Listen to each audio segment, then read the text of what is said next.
Well, welcome, folks. Good to have you all in downtown Rochester. Standing room only. It's terrific.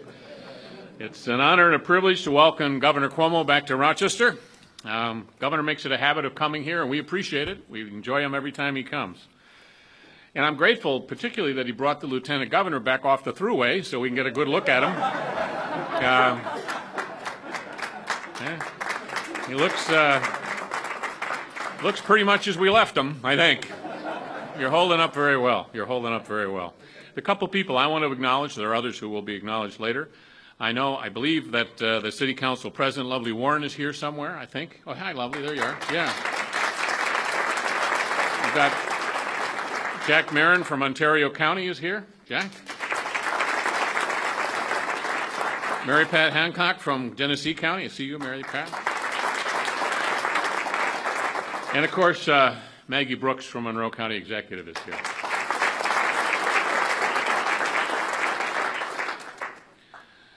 Governor, you set the stage for New York Rising, and I congratulate you and the legislature on a third-time consecutive on-time budget.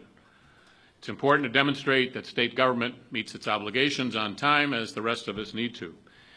There's important symbolism here, but it's not just symbolic. For those of us who are in local government, the school board, for instance, and the city, it's very important that the state budget be passed on time, because what we do is very dependent on it. So this is not just a symbolic accomplishment. It's a fact and a good accomplishment. And you've accomplished much for the state. Positive things like the tax reductions, the real estate tax cap, focused economic development through the Economic Regional Development Councils. Over the last 3 years, you've lifted New York from a place that discouraged business to a place that encourages it. We still have a long way to go, but seeing change here in Rochester, I think, is something we can agree on. From Midtown Rising to the neighborhood projects, all of them have important aspects of New York government in them. Your budget also includes some things that are not directly focused on City Hall, but are very important to us in the city. Things like making a longer school day possible, focus on community schools where integrated services can be provided, and your commitment to a full-day pre-K kindergarten. Education has been, and it remains today, the clearest path out of poverty and into a productive workforce. It's vitally important to our cities, and your commitment to it is much appreciated. The economic recession has left us all with some challenges, and I appreciate the efforts you've made to help our citizens and our city, everything from a minimum wage to the pension smoothing proposal. We move forward as a state, and we look forward to moving together with you as we continue to make New York State rise and local governments remain vibrant, safe, and stable. Now, my real function here, my next function, is to introduce someone with whom I've shared a number of civic adventures. And quite frankly, I've been waiting to do this for some time. And I've been thinking of all the clever things I could say. But as usual, he's outmaneuvered me because I'm required to do this in front of the governor and I have to behave myself.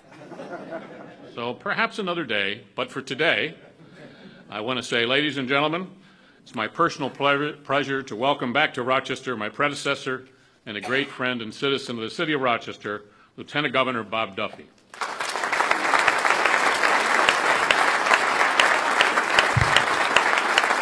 Thank you, Mr. Mayor. I don't play by the same rules. The governor's here. I can still have my way extra time, but I want to thank you for all your leadership, and I'll be good as well. But thank you for this. Folks, it's a pleasure to be here today. I'll be very brief. The message I want to reinforce, Tom mentioned being on the New York State Thruway, which certainly we spend quite a bit of time on the road around the state, which is a great thing.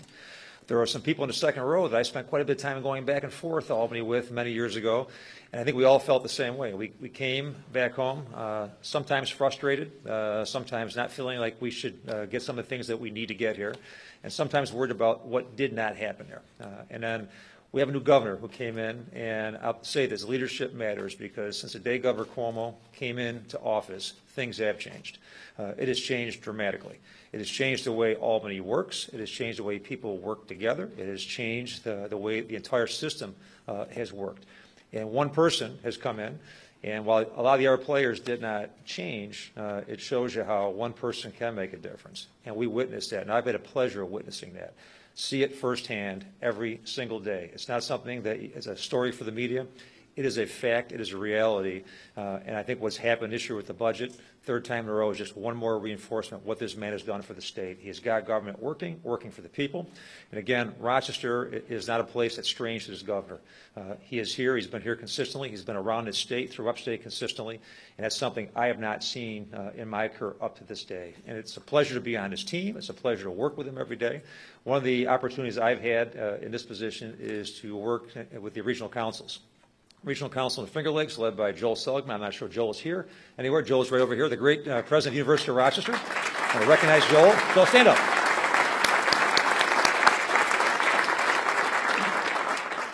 This team is led by Joel Seligman, Danny Wagman, Sandy Parker's here, and many others on the Regional Council. Actually, I'd like to have all the Regional Council members stand up. I want to say something if I could. Please stand up.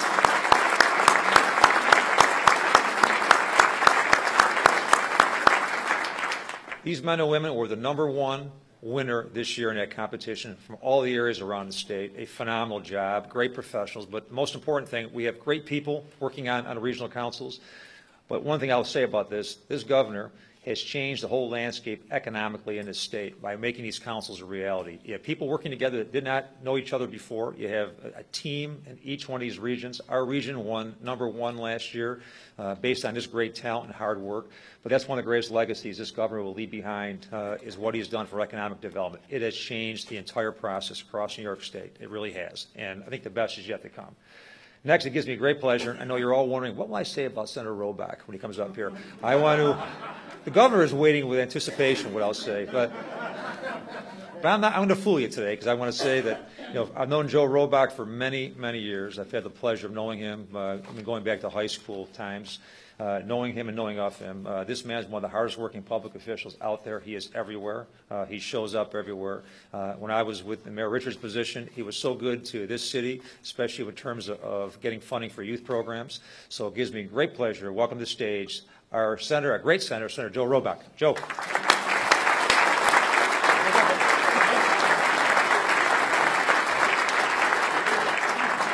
Thank you, Bob. And now I can't use my 15 minutes of joke response material I had, as we usually do. But I am delighted to be here, and thank you for that kind introduction. On behalf of 56th Senate District and really all of us in Rochester and Monroe County, I want to thank the governor for being here, and not only today, but the many trips you've made here and really been a partner in understanding our need and many of the needs of our constituents here in this part of New York State, and I appreciate that. I also want to acknowledge my colleague in the state Senate, Senator O'Brien, who's here joining us today as well. You can give him a hand.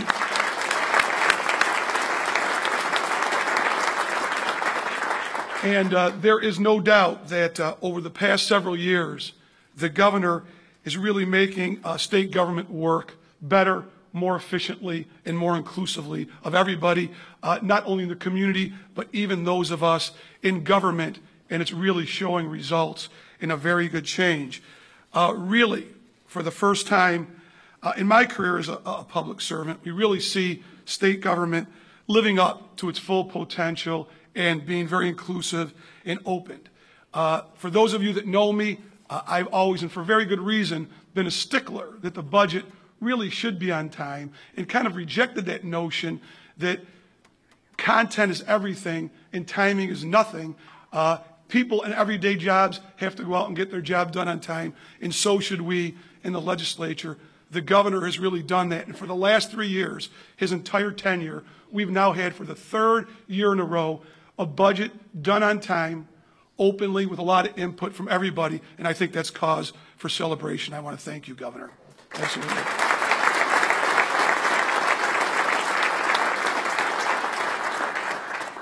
And I do just want to say, not to, again, belittle or beat the point to death, but there's just no reason why school districts, other levels of government, higher education, our vendors, our not-for-profits should have to wait.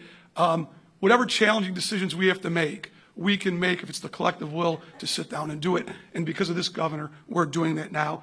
It's a standard operating procedure, and I want to say thank you for that. Very quickly, too, another issue that's been of extreme importance to me, and I think more importantly to my constituents, whether I'm walking PAC-TAC in a neighborhood group, in the grocery store, at a school, people have talked very much about the level of taxation. This governor has not only helped us preserve the STAR program, the Enhanced STAR program for seniors, a tax cut now for people with families, the lowest income tax rate in 58 years for people earning between $40,000 and $150,000, and this year even another step further of cutting taxes for farmers, small business people, and manufacturing. At the first chance we had, we weren't dealing with huge deficits, and I want to thank you for that, listening to the upstate taxpayers who've been saying for a long time, we got to tighten our belts just like they're doing in their businesses and their families, and I appreciate that. You've done that, and that leadership too. This really is, to me, what makes this governor special is it's not only promises made, but promises kept. The things he said he was going to do before the election, he's done now that he's had the privilege to serve and worked in a bipartisan way to get those things done. As Lieutenant Governor Duffy said, in addition to his global good work, he has really been a friend to the Rochester through the Economic Development Councils and been willing to listen to not only our leaders in the community and our business leaders, but also the members of this delegation when we've needed assistance on what's important to delivering for our legislators. So again, I want to thank you for all your leadership, your great work. Happy to be here for this ceremonial bill signing, and want to really say, not only for me, but for the people I represent, thank you for moving New York in a better and a different direction.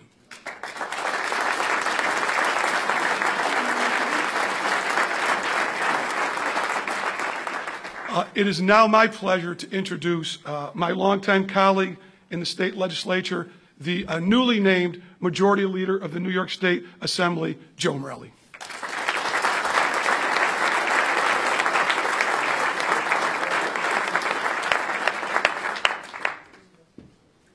Good afternoon. Governor, I'm going to take this out. There, now I can finally see people in the audience. I resisted the temptation to do that. I think the last 3 times the governor's been there, I'm done with that now.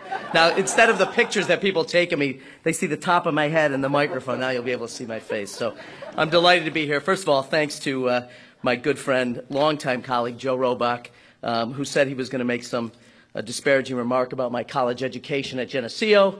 Luckily, I'm not required to respond. So thank you for that very generous introduction. It is a delight to be here. I will say that the governor said to me when I became majority leader, he said, I can still call you Joe, right?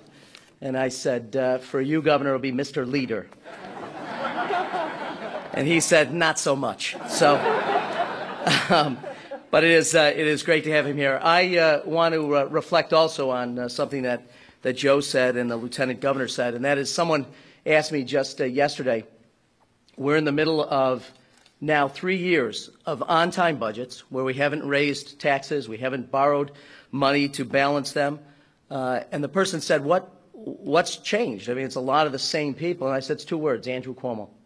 The governor who I got to meet when he was Assistant Secretary at HUD and watched him as he became a member of the cabinet, moved on to be Attorney General and now Governor of the state, has always brought with him to each assignment he's carried in government in a leadership position, extraordinary energy, commitment, devotion to the cause, and this would not have been done without Andrew Cuomo's leadership over the last 3 years. He almost makes it look simple, and I think Joe and I and our colleagues would agree that it is anything but it is his extraordinary leadership and devotion and dedication to the state and courage that's made that happen. And not only has he done it, and we care deeply about the economic development needs of the state and the need to grow jobs, and he is dedicated in that, but has also continued the tradition, the once proud tradition of New York as a progressive leader in this country. And we are again because of his leadership. You take a look at what he's doing in terms of his efforts on behalf of women's rights and women's agenda, where I think he acknowledges everywhere he goes and talks about it, he gets standing ovations because people believe deeply in his leadership and his agenda and what this means to New York to be, again, the progressive leader in this country. And look at what we did, and you can applaud for that. and the increase in the minimum wage, which is in this budget. And this is, as many of us know, an expensive state to live in, and the need for people who are struggling at the bottom of the economic ladder to be able to improve their purchasing power so they can save money and put their children to school and continue to work on a better life for their families in difficult and tough economic times.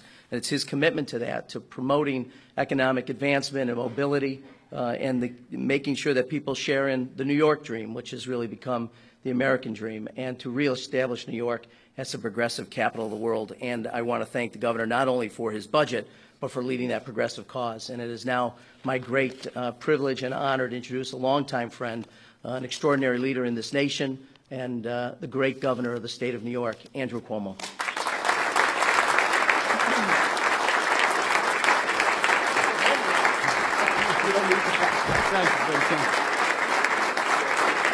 Thank you. Thank you very much. Thank you. Thank you. Thank you. Well, first, it's truly my pleasure to be back in Rochester. Good afternoon to all of you. First, to Mayor Richards, who I've had the good fortune to work with on several occasions and see what he's doing with the city here. He's really doing an extraordinary job. We all owe him a debt of gratitude. Why don't we give him a round of applause, Mayor Richards?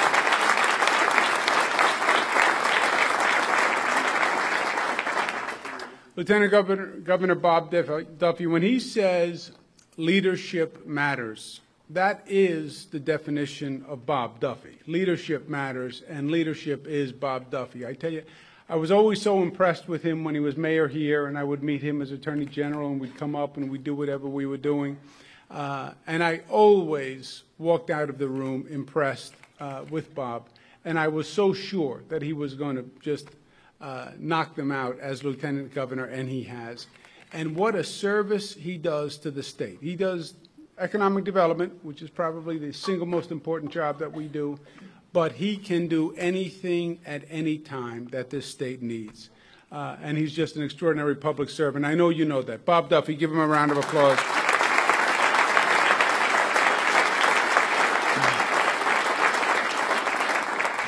Senator Joe Roback, sometimes the Lieutenant Governor and Joe Roback will have a little banter. They go back and forth a tad. I thought it was very nice that the Lieutenant Governor was kind and polite to you today, Senator. And yeah, it was nice. Somewhat unbecoming, but it was very nice. And what he said was factually accurate. I have heard him say that you work very hard in the Senate. I've heard him say that you do great service for your district and for Rochester. I've heard him say that. I've heard him refer to your youth and speak about how you performed in academia, and he was complimentary there. I've also heard him, just full disclosure, at the same time to say that you were an embarrassment to watch on the basketball court. You couldn't go to your left. You were all elbows. But he did say what he said he said. And I can also attest that Joe Roback is a fantastic senator. He's a great colleague to Bob and to myself. He puts the politics aside, and he puts the people first. And that's the test of a great leader to me, Senator Joe Roback.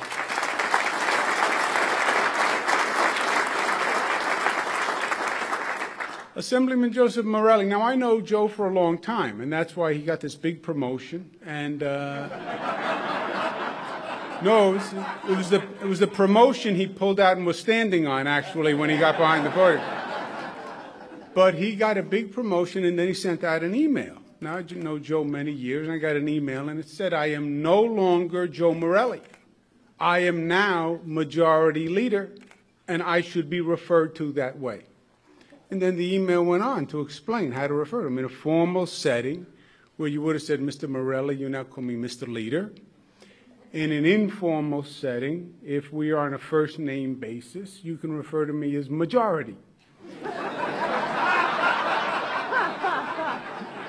So I was really saying to Joe, do I call you Majority? Do I call you Mr. Leader? So I appreciate the clarification. If you knew Joe as Joe, then please feel free to call him now Majority. If you knew him as Mr. Morelli, then it's Mr. Leader. In either case, to me, you're still Joe, just so we're clear. But it is a really very, very big job, and I got a great thrill out of watching Joe perform during this budget session.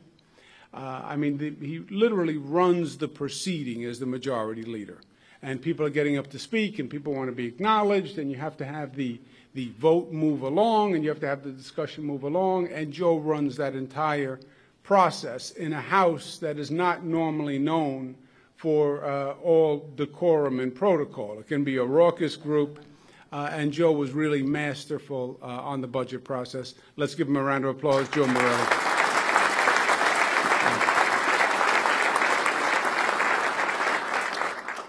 County Executive Maggie Brooks is here, Dean Seligman is here, all of our distinguished guests and friends. Let me just, because you've heard what it's about, just a couple of moments on the budget. You know, we talk about the budget that's done in Albany, and it makes it sound like it's done in Albany and it's a faraway place and it's a state budget that really has nothing to do with Rochester and with you and your family. And it's the exact opposite. This document is all about you and your family and your home and your community. It's a tremendously impactful document on you. And it has three main points. It's about your family, it's about jobs, and it's about education. And what it says on the family is, look, we know how the economic pressures that families are under. And we know how long this downturn in this economy has gone on. They talk about economic cycles. We have been down a long, long time. And it hurts, and it's hard, and people and families are stretched, and they've been stretched for a long time. The last thing we want to say as a government is that we need more money from the families of New York. So what we said is, the last thing we're going to do is increase taxes. We're going to make the government work better. We're going to find efficiencies and economies of scale in the budget and get the state spending down so we can say to the families of New York, we can help you and make your life a little easier because we're going to give you a tax cut. And we know the economy is tough, so we're going to take less money from your table for the state of New York. And that's the lowest middle-class tax rate in 50 years that Senator Roback was talking about. On top of that, a $350 credit for families who have children.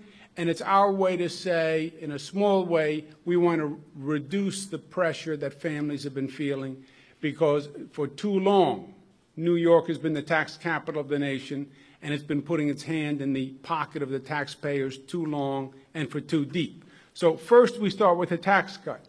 Then we say we want to help generate the economy, generate the jobs. Why? Because the single best thing we can do as a state government is get that economy running, finally.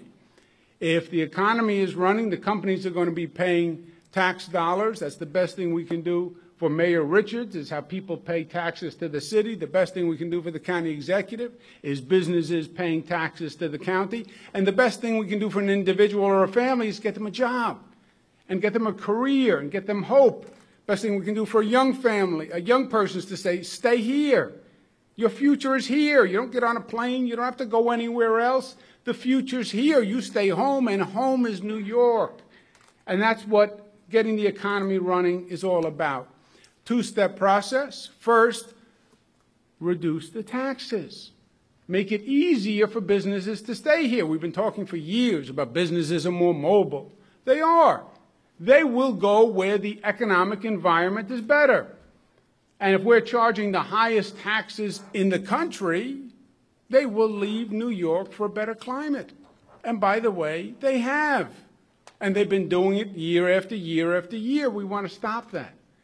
And 2 years ago when Bob and I were elected, we said, this is a different New York. This is a new New York. And we get it and we hear you. And we're going to be reducing taxes on business also. And we have. This year we reduced taxes to small businesses and businesses that manufacture goods to the tune of $350 million, tax reduction on business. And if you reduce the taxes, they're doing better. They will then create more jobs. We have a youth tax credit because young people are having trouble finding a job. And we have a veterans tax credit that if a company hires a veteran, they'll get a tax credit for a portion of the salary for hiring that veteran. So it's all about jobs, careers, opportunity. We also say if you have a job, that's great, that's step one, but then the job has to pay a wage that allows you to live and eat and sustain your family. And the minimum wage in New York State was $7.25 an hour. $7.25 an hour is about $14,600 per year. You can't live in New York on $14,600 per year. You can't. You can't pay for housing and pay for cars and insurances and food. You can't. So we said we're going to raise the minimum wage from $7.25 to $9 an hour so people who work full-time can afford to live and to eat and to raise their family, because that's what's right and that's what's fair and that's what is just, and that's what New York has been about all the time. So raising the minimum wage then fits into that constellation of jobs and careers and opportunity. And the third piece was education. Why? Because as a government, as a society, as a parent, the single best thing we can do is get people the best education. And you know, I have 3 young ladies at home. The competition they're going to be facing, the global competition that they're going to be facing, the children all around the globe are now going to be in their same competitive arena. So we have to get them the best education we can. We fund education in the state of New York to the highest level in history. We increased funding to education $1 billion. So we are putting our money where our mouth is, as they say. But not just have we just increased funding, because it's not just about the money. This state spends more money to educate a child than any state in the country, period. And we're at the bottom in terms of performance and achievement. Why? Because it's not just how much you spend.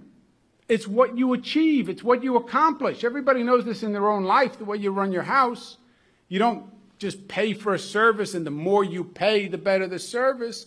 It's about what you're actually accomplishing. We've been funding plenty in education, and we've been getting back very little. I understand why the bureaucracy wants more money, because that's how they grow. That's how their incomes grow. That's how the size of the bureaucracy continues to grow.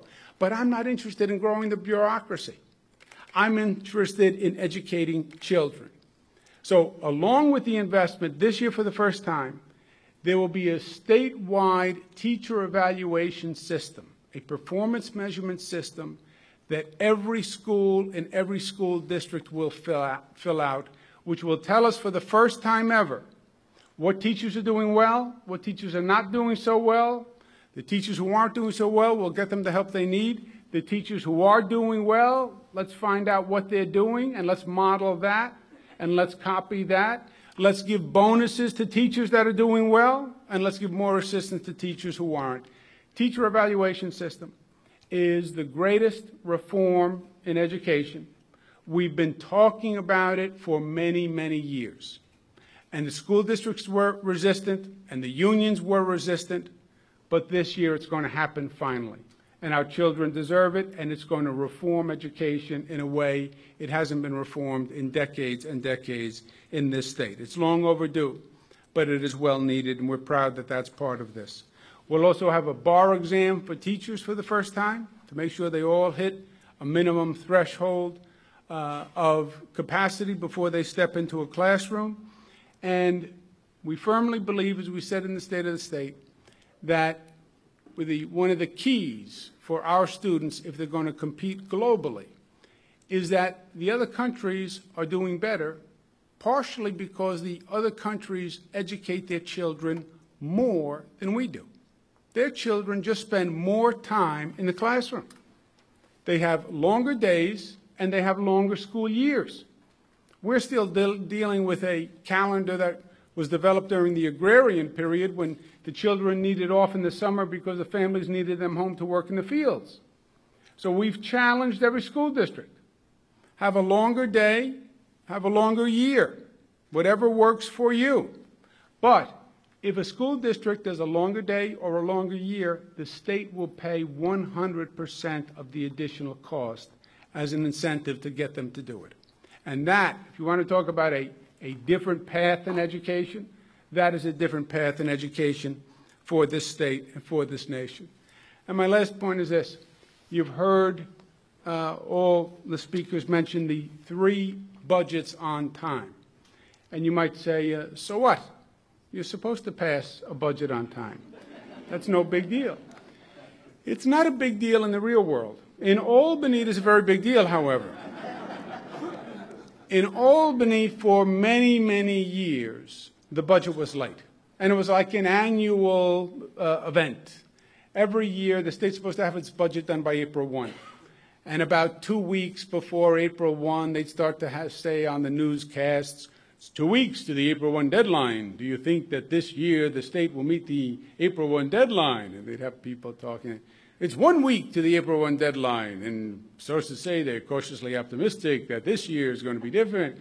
And down day 3, down 2. It's night before, April 1. Governor says he's cautiously optimistic that April 1, nothing. Day after, it's 1 day late. It's 2 days late. It's 3 days late. Everybody's blaming everyone. Everyone's pointing fingers. And that happened year after year after year after year. And it's one of the reasons why I think there's such a distance between people in the state government. Because you look at that situation year after year after year, and you say, look, that is dysfunctional. They just didn't perform the job. And there's something arrogant about a government that doesn't have to meet a deadline when anyone in that state, in your life, you have to meet that deadline. I mean, what if we decided, April 15th, I'm supposed to pay my taxes, but, I had a discussion with my wife, and we don't agree on some of the numbers, so I'm not doing it April 15th. And, we'll do it when we figure it out, It doesn't work that way. And that was literally year after year after year. So now getting a budget 3 times in a row, it's not just about the budget. It is the symbol, it is the metaphor for a government that is working. And it's working that 1 week when we get the budget passed, but we get the budget passed because it's working 364 days a year. That's why we get the budget passed on that day. Because we have professionals who are in Albany, like Senator Roback, like Leader Morelli. You feel better now? And they're willing to put their own politics aside to do the people's business. And it is new and it is different. Last time you had 3 budgets in a row was 1984. Point of trivia. Do we know who was governor in 1984? My father was governor in 1984. Now, if you want to get hyper-technical, there were 3 budgets in a row in 1984. 2 of those budgets were done by Mario Cuomo. One of the budgets was done by Governor U.L. Carey. It was U. Carey's last budget and my father's first 2 budgets that make up the 3. But on the hyper-technical school, that means my father had 2 on-time budgets. I had 3 on-time budgets. Not that I'm competitive with the old man, but... So the point is that the government is working.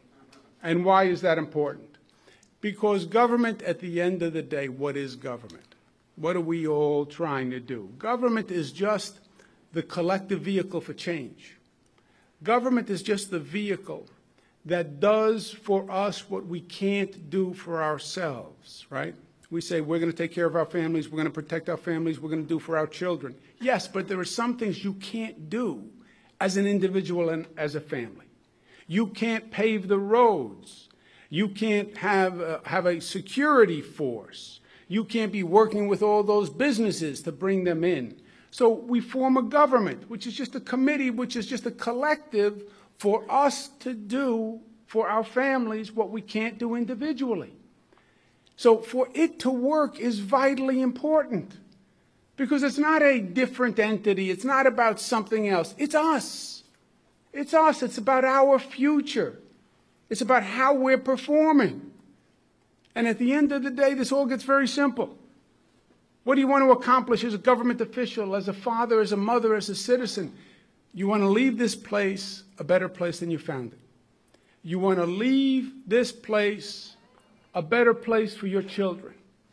You want to make this state, you want to make this home a little safer, a little cleaner, a little stronger, a little better than you found it.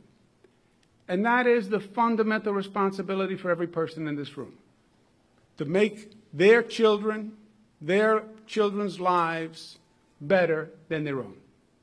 That's the job that me and my colleagues are engaged in every day. That is the job that this budget advances. New York is going to be a better state because of this budget, for all of us and for all of our families. And that's why we all do what we do. Thank you for being with us, and join me to sign the budget now, please.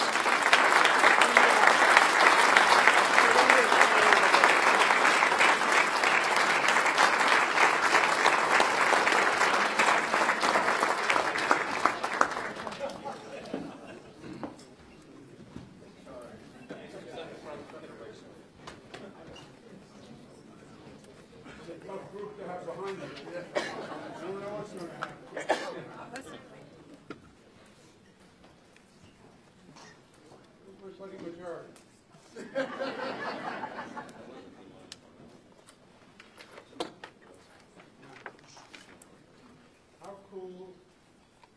These are the mementos for the budget. They are hockey pucks. Why 3 in a row hat trick?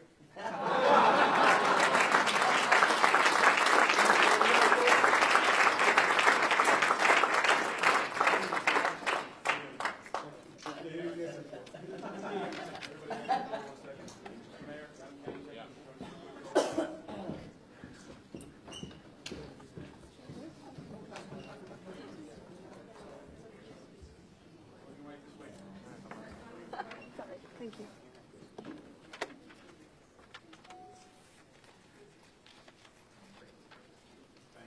Congratulations. Thank you.